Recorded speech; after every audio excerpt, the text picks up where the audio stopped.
Menikah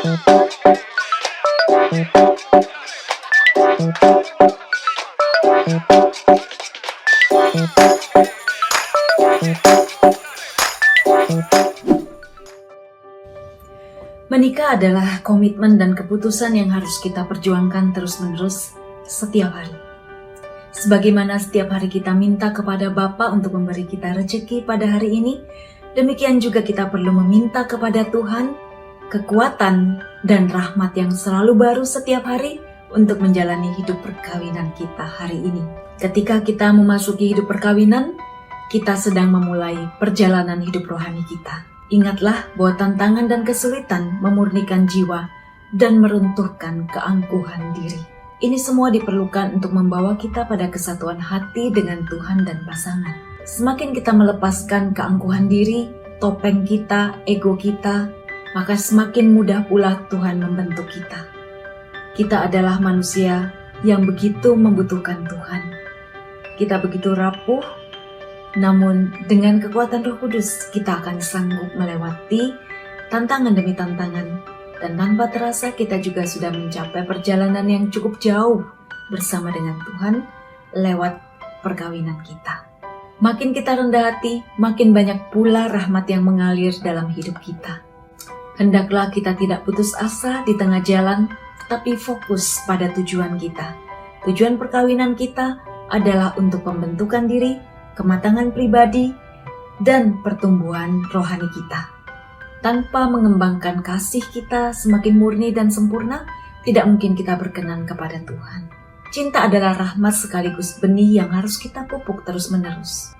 Dengan air mata, dengan keringat, dan dengan doa. Apabila saat ini keluarga kita sedang mengalami titik terendah atau mengalami krisis, lihatlah ini sebagai undangan dari Tuhan sendiri untuk mendekat kepadanya. Karena Dia sedang mengulurkan tangan untuk menerima kita apa adanya, lepas dari segala keangkuhan diri kita dapat datang dan lebih mudah untuk menerima rahmat yang Tuhan mau curahkan kepada kita. Mungkin selama ini kita mengabaikannya. Mungkin selama ini kita tidak melihat rahmat yang Tuhan mau berikan karena kita masih begitu sibuk untuk melayani keinginan diri, keangkuhan dan ego kita sendiri. Selalu ada berkat di balik masalah, ada pelangi sehabis hujan. Dan ingatlah, Tuhan belum selesai dengan kita.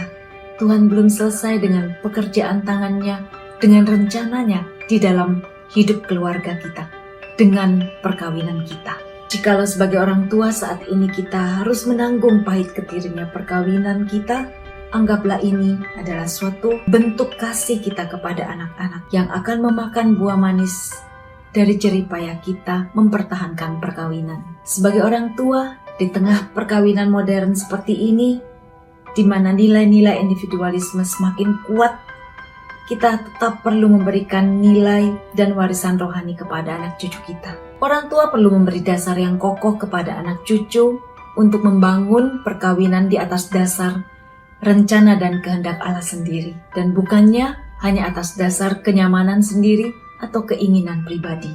Perkawinan yang membawa pada kekudusan layak untuk diperjuangkan. Bagaimanapun keadaan keluarga kita saat ini, percayalah bahwa perjuangan kita tidaklah sia-sia. Orang yang menabur dengan bercucuran air mata akan menuai dengan sorak-sorai. Apa yang kita perjuangkan dengan air mata, keringat, dan doa, ini adalah warisan rohani yang sangat berharga dan tidak mungkin sia-sia bagi anak dan cucu kita. Ingatlah, Tuhan selalu menyertai dan rahmat-Nya cukup bagi kita.